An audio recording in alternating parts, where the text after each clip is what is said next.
So in the different books, the different things are there, but the major things are same. There are three phases. The wound healing has the three stages: early, intermediate, late. Or we can say inflammatory phase, proliferation phase, and the maturation phase. In few books, one stage before inflammation, the hematoma stage may be mentioned. So inflammation comes under that hematoma formation comes under the inflammations. After the injury, we already had in the topic of the inflammation, we already discussed. Then before inflammation start, coagulation should be there, hematoma formation should be there.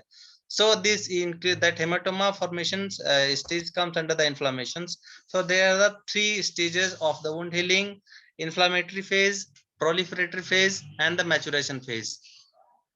We just discuss in the detail one by one. The early stage, that is the coagulation, early inflammation, late inflammation, just inflammation. So in the picture you can see the first the injury phase, then the coagulation happens, then the inflammatory phase that includes the early inflammation, the late inflammation, and then the proliferatory phase, that is very important phase, and after the remodeling. So that's these inflammatory phase has the time limit starting from the 3 hours to 3 days, may last up to 3 days, depends on the amount of the injury. The proliferatory stage is start from the third day of the injuries and may uh, goes up to the 3 weeks, while the maturation phase or the remodeling phase, it is start after 3 weeks of the injury and may uh, happen up to the third 3 month or little more, depends on the extent of the injury. In the severe injury, the stages becomes longer.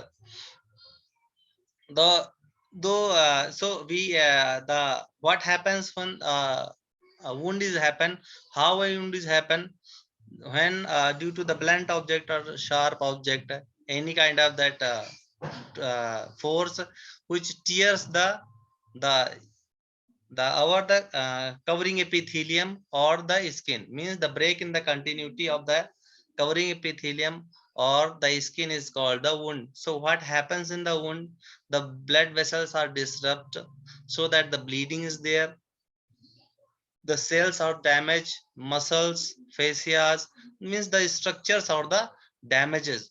So first after the wounding is there, after the wound is developed, injuries happen. So the first thing that happens in our body, that is to stop the bleeding, that is the hemostasis. The first thing which happen in our body after the injury, immediate, that is the hemostasis. So hemostasis, uh, that is done by the platelet cells. Initially the platelets comes and aggregate and form the clot, and so that clot blocks the small vessels, and later on the larger vessels when the clot takes a big size, and so that the hemostasis will occur.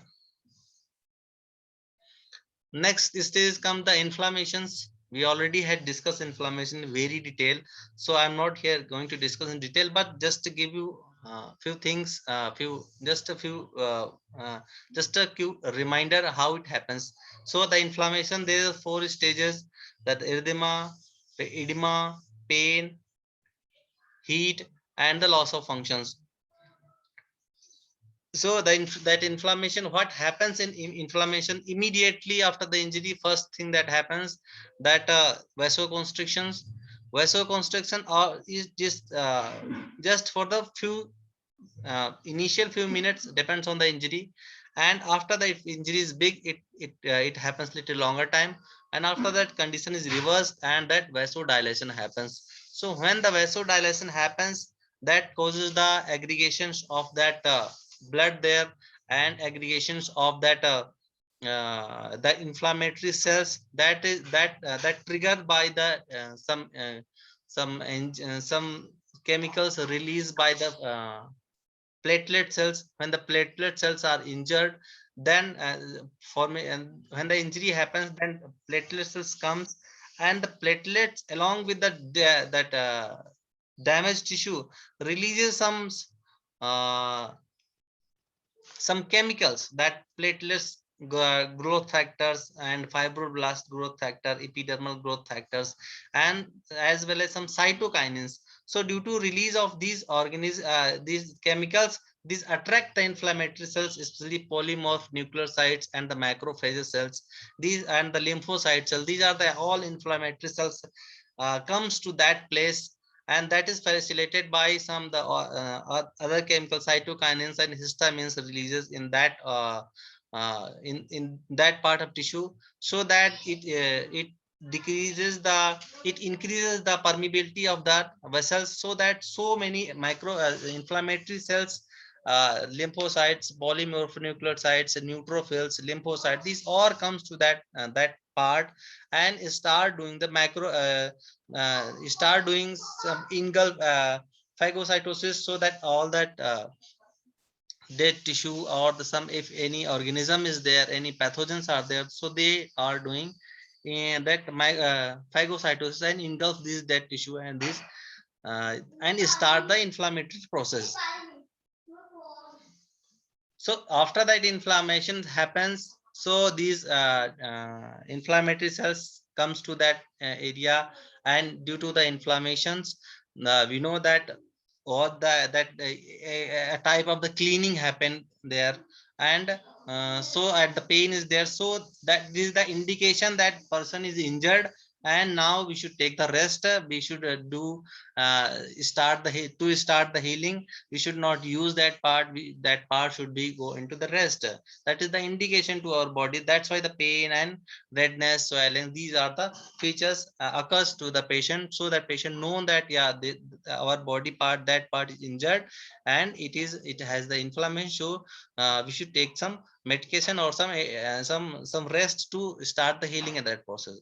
So after the inflammation process, the next stage is the proliferatory stage, proliferations. So in the proliferation stage, especially there is some time of the mesenchymal chemotaxis and the proliferations, along with some angiogenesis and epithel.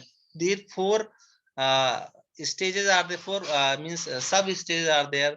The chemotaxis means some that cells that is the in the proliferatory stage, the main cells which are involved, that are the fibroblast cells, fibroblast. So these fibroblast first comes to that part from the and start secreting some growth factors and some other chemicals, so that the healing starts.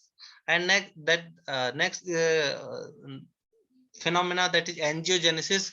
Angiogenesis is the formation of the new vessels, because without vessels our tissue cannot grow. When there's tissue is growing, that they need that tissue needs oxygen, that tissue needs the nutrients. So to supply that nutrients and that oxygens, that vessels are very requirement, very essential. So the formation of the new vessels, arteries as well as the veins, the capillaries is small, so they, that is called the angiogenesis.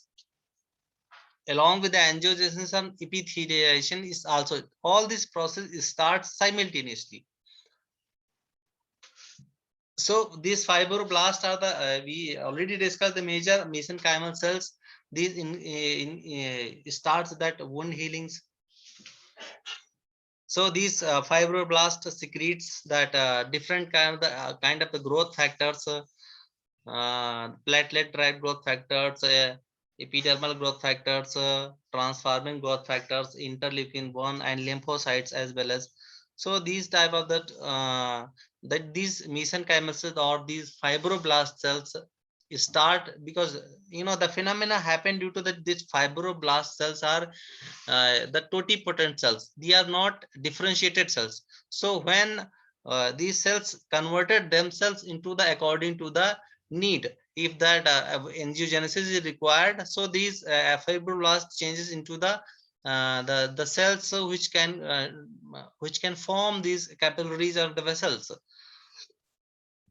and this angiogenesis process is stimulated by the high lactate levels and the acidic pH and decreased O2 intention in the tissue. So when the tissue get injured, so that due to due to injury, where the respiration is, that tissue went under the hypoxia, and so that the uh, uh, local acidosis developed, so that increase the lactic acid in that tissue and high pH. This triggered the angiogenesis, means angiogenesis, formation of the new vessels.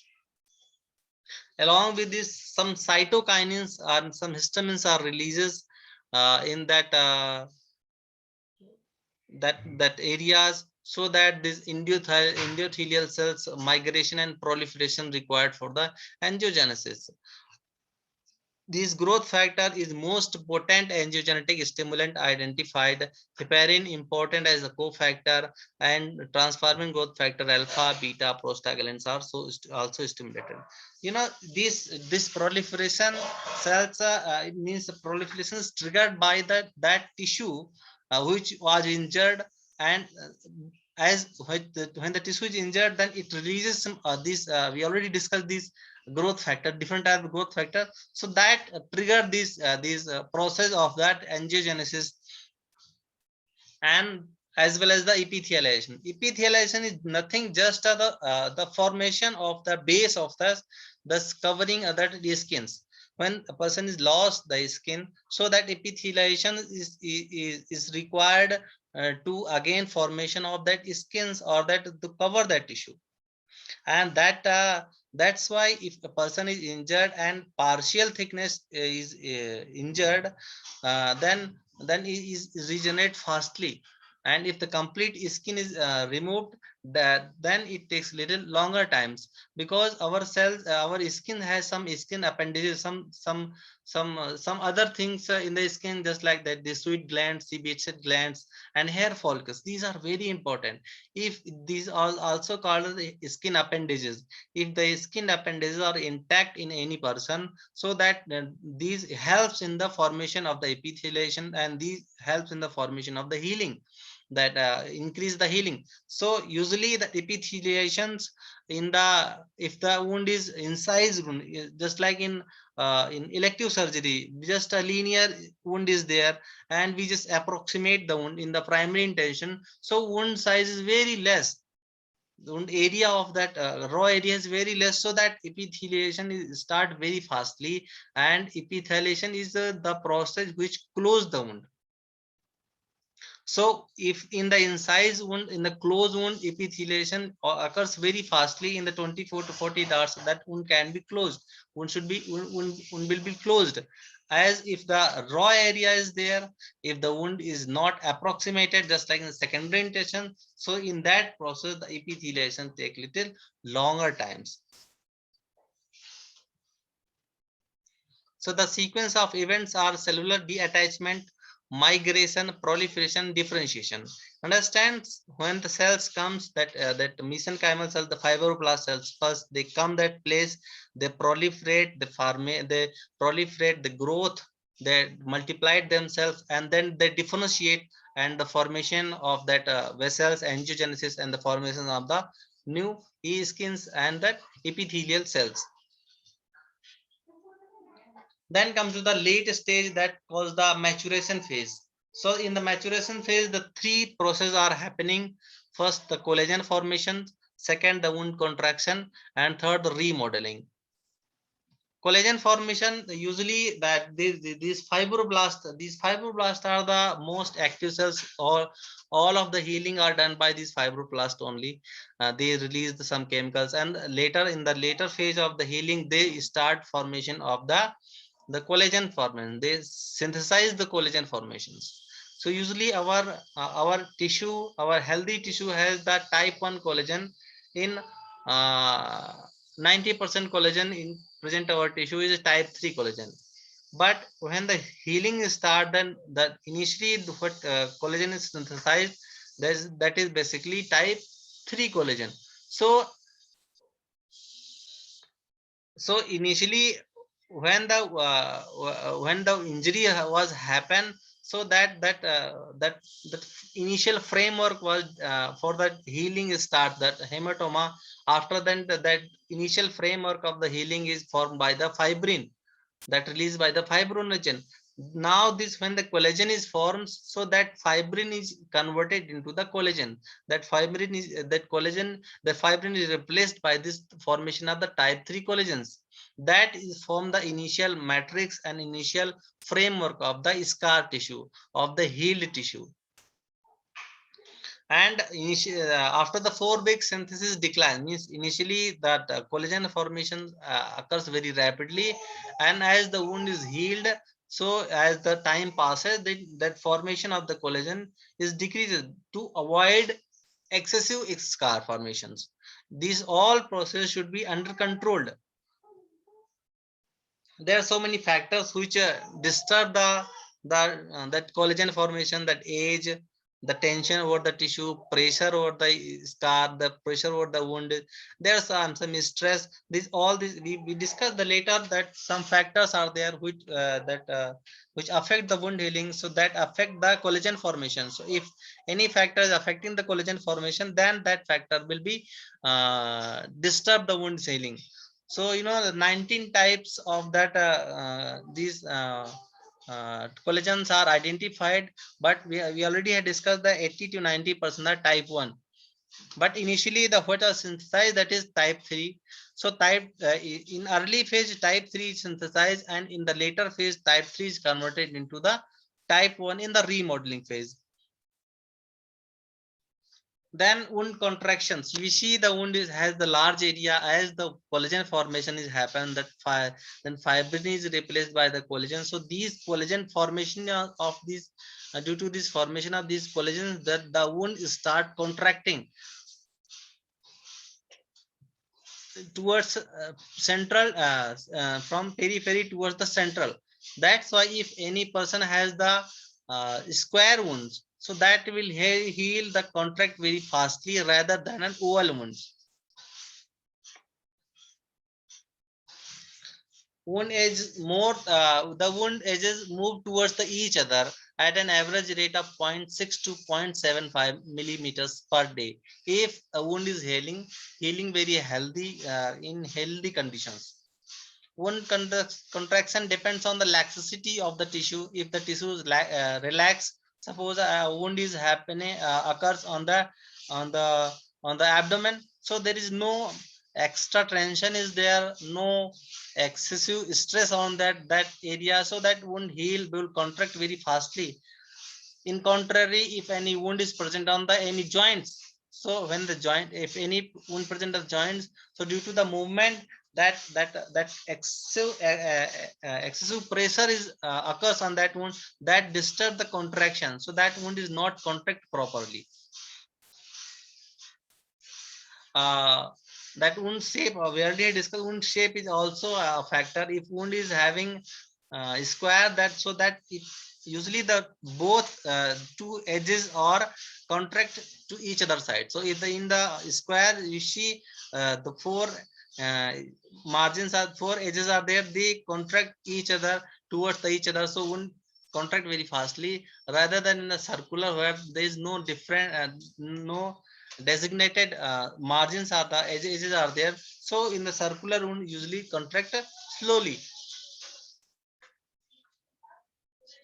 Contraction of the wound across a joint can be cause contracture. If any joint is any injury is happen, any wound is there, any large wound is there, so when it contracts, that may cause the permanent contracture in that area. We can see in the especially in the burned patients, due to that large wound is there, large raw area is there, and if initially that area is not covered by the skin, so when the healing is start, then that contraction causes the contracture formation, means a permanent disability is developed in that joint involves. This condition can be avoided by the skin graft full thickness or the half thickness. The full thickness graft, when the complete skin is taken from that raw area and placed in that area. and to adhere. So that have the good blood supply, and that causes the good contraction, means that avoid the contracture formations. And then the last is called the remodeling stage, usually start after the 3 weeks and may last to 3 months or more. So what happens in that remodeling phase? Usually when the collagen synthesis is happen, so there is some means the collagen are formed and is stored in that area, in that wound area, that the formation of the excessive scar tissue, or some the collagens are which are arranged, that are just haphazardly arranged and not are arranged in a proper fashion and proper manner. So in the remodeling phase, the things happen, that first thing happen, that is the type 3 collagen is converted into the type 1 collagen. And after the not only conversion of the type 3 collagen to type 1 collagen, but also the arranging of these fibers in a proper manner, in the proper according to that area, these proper arrangement of that fibers is also happen. So that's why this process is very important. If this remodeling process is not happen properly, so that wound that has the poor scar, that scar is not having good tensile strength, the wound dehiscence will be there. uh, the a major contributor to the increase in wound breaking strength is the remodeling phase. The type 3 collagen decreases, replaced by the type 1 collagen.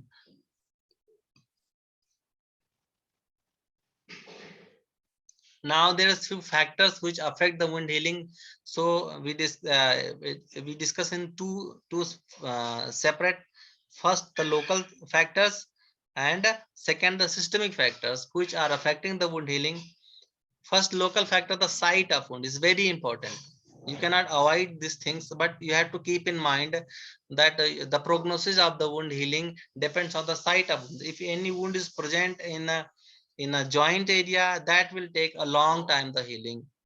And rather in the contrary, which are present on that surface which is not moving, not in the stress, just like in the, and have the good supply, that buttock, or that the face, or the chest, back on the on. Understand? So in the Shushta also has mentioned the part where the wound heals very fastly. That Shukshadavrana, or the sites, Brug and Kaksha Lalat. We already discussed these things. Second thing, the structured involvement. What structure is involved? If structure involved in the wounding are well perfused, good blood supply, so that enhance the wound healings, rather than if the wound is present in the that dead tissue, I mean that hard tissue, which has the less blood supply. So the wound that healing will delayed. Then the mechanism of the wounding is very important. The incise wound, usually in that sterilized condition, just like we do in the elective surgery, that are healed very fastly. In the on the contrary, the wounds that happen in the roadside accident, or the lacerated wound, that lacerated punctured wound. So if the contaminated wound, these injuries very mechanism very important. If there's contaminated wounds are there, infected wounds are there, so they take little longer time healing than the clean wound, and the wound developed on the form in the sterilized conditions. Like the contamination, if the contaminated wound usually take longer time, and the non-contaminated wound you heal very fastly. Loss of the tissue, that if while the process of the injury, if there is some excision is happened, some tissue is lost in from that, so to it takes longer time to cover up that tissue. So that's why that takes longer time in the healings. Other factors are just vascular insufficiency. If that part of the that particular part has the vascular insufficiency, either venous or the arterial insufficiency, means the proper oxygen blood supplies not there, or proper venous drainage is not there, then that will affect the wound healing. And pressure means if there is continuous stress on the wound, if there is continuous injuries on the wound, there is source of continuous infection in their wound, so that will delay the wound healings.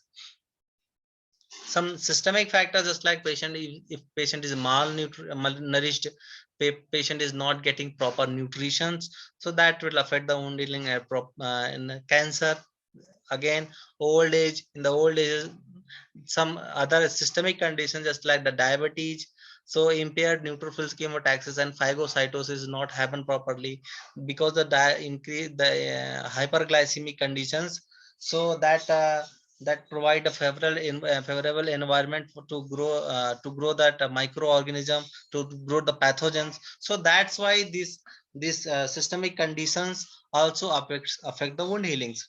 Then some drugs just like the steroids, because cause the immunosuppressions, so that affect the migration of the macrophages. Fibroblast proliferation is diminished, and collagen accumulation is diminished, and angiogenesis is not happen properly in the patient taking the steroids. So that's why wound healing will be affected. That condition can be controlled by giving the vitamin A. Then other very important factor is smoking. If person is continuously smoking, so that's causes the delay in wound healing, because it stimulates vasoconstriction. So due to the vasoconstriction, that tissue is not getting proper perfusions, increased platelet adhesions, limited oxygen carrying capacity of the blood, and some endothelial changes happens, and diminished amount of the collagen depositions. Collagen is very important in the last stage of wound healing. If it is not synthesized properly, so that is affected by smoking, so that person has the poor wound healings. And next, very important, the radiation is also very important. This person has the radiation effect, so that damages the DNA of the cells exposed to that area. Fibroblasts that migrate into the radiated tissue are abnormal, that they are not full functioning fibroblasts, so they cannot synthesize the chemicals, they cannot synthesize the collagens. Collagen is synthesized to an abnormal degree in the irradiated tissue, that causes the fibrosis. Blood vessels become occluded due to the effect of the radiations.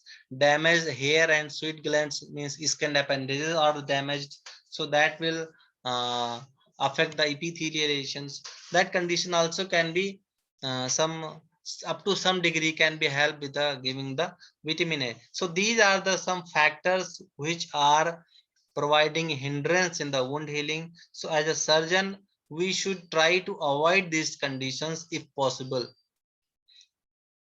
and so that provide a good healthy environment for the wound to heal itself. Then there are some little some changes in the wound healing in a specific tissue.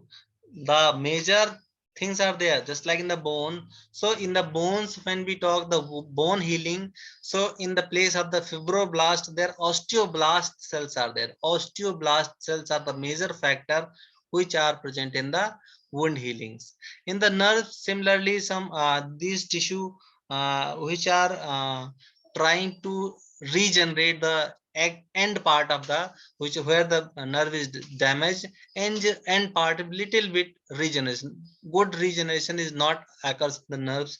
If nerve is completely damaged, then it will not possible to restore the complete. But if little bit damaged, so the repairing process can be there. So that all the procedures are little bit different from that normal wound healing. In the tendons, there is two types of the intrinsic and extrinsic factor are there. Means the tendon inside, when this is healed, so it has some causes some contracture, and due to this contraction, this movement is affected, tendons movement is affected. So that means the all the process of wound healing are there, but little differences is there according to the tissue involved.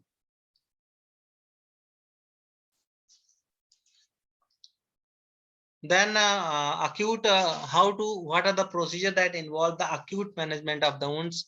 So first thing, if the wound is what is not made in sterilized condition, means not in elective surgery, then cleaning is the very important, especially in the roadside accident, other injured or any other injuries happen in an open area, a non-sterilized area. So first thing is the cleaning.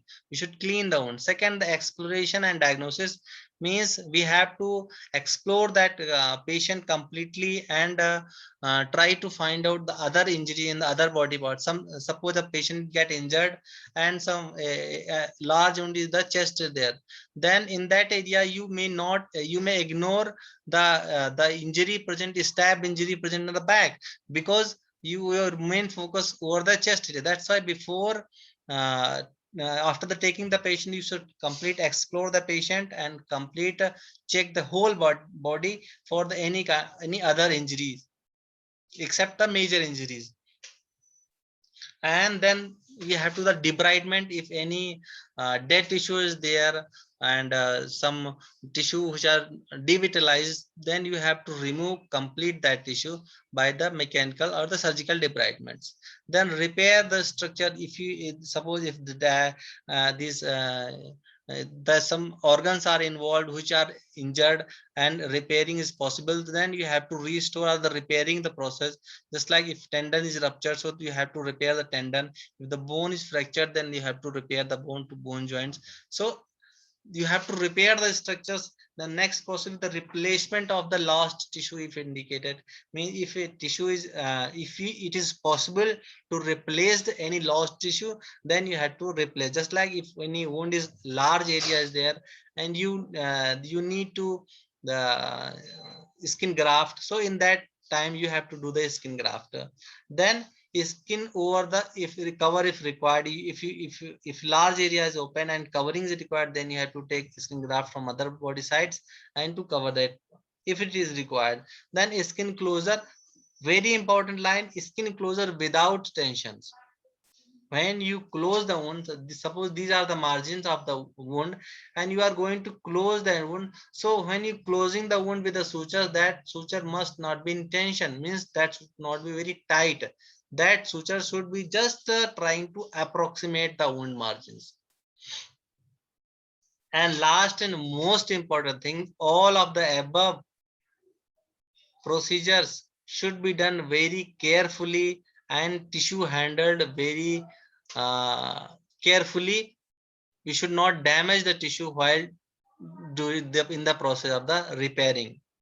And using the meticulous technique means using the good techniques, means whatever you are doing, you have to do good techniques and careful handling of the tissue.